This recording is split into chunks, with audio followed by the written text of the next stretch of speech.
And they developed for years and years and years and years, decades, they developed many of the viruses on those monkey kidneys.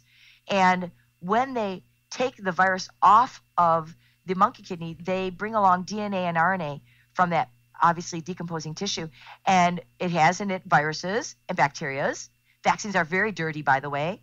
They admit in their own research that they cannot make them clean. They're very dirty. And so anyone who got that vaccine also got 26 retroviruses that they are now finding in bone and brain cancers of adults. Well, thank God I take very good care of myself. A lot of what I do is off the charts for the common person, meaning I'm on an anti-aging quest. Health and wellness has been one of my favorite areas of research. And so I declare. Absolutely. And you know what I declare under a higher authority that I am well. And you know what, Kim, I'm exactly like you. I live what I call a vitalistic healthcare approach. Every day that I'm awake, I try to think of something to do good for my health. I buy organic foods as much as I can.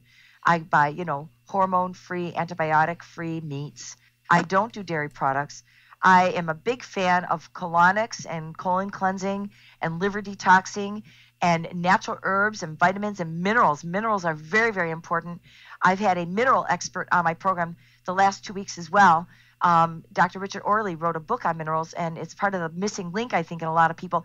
But basically, my life evolves around health, not being afraid of bacteria and viruses, right, but in making health an everyday thing. And this is what I tell parents to do in your home. Green your home. Eliminate the toxic ingredients. Get away from toxic cleaning goods. Try to clean up the food. Stay away from processed foods. Don't use microwaves. Don't buy anything in a box that you can throw in a microwave. Don't open cans if you can avoid it. Buy everything you can, fresh, as natural as you can. Fresh, absolutely. Do the best you can. And if you can't do it for yourself, do it for your children, because they have to live hopefully 60, 70 years longer than you. And they are right now building their immune system. And this is the first 7 to 8 years are the most important years of life. It's when their brain, their bones, their lung, their kidney, everything's developing. And I'm also a huge advocate of using herbs and essential oils and also chiropractic. I raised my children with chiropractic care.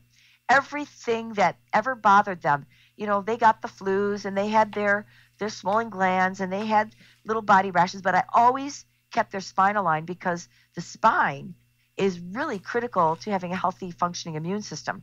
So I'm a huge advocate of keeping the body in balance and keeping that nervous system functioning. But I embraced what I call a vitalistic healthcare approach, and this is another thing that I teach. It's what my radio program is all about. And so we really must move away from this allopathic medical model that has led us down the rabbit hole, causing us all to be sick. Our government is not going to change, okay? Our doctors are not going to change. It is up to us to make changes in our life on a daily basis, one step at a time. People, after they hear me, they're like overwhelmed and like, oh my gosh, where do I begin? And I tell them, begin with the water in your home. Exactly. Begin with the food in your home. Get your children onto wholesome foods. I believe in supplementing children with vitamins, minerals, and probiotics. I will definitely invite you back. I've done, let's say, about 25 shows on health and wellness, and it's a huge commitment in my life, and you're so knowledgeable and you're so dedicated and committed, and I so appreciate the work that you're doing and that which is calling you forth to educate people about vaccinations and immunity and everything else that involves wellness. Thank you so much for joining us today, Mary. It has been my pleasure, Kim. It's rainmaking time. Thank you. Thank you so much. Bless. Bye-bye. Bless you.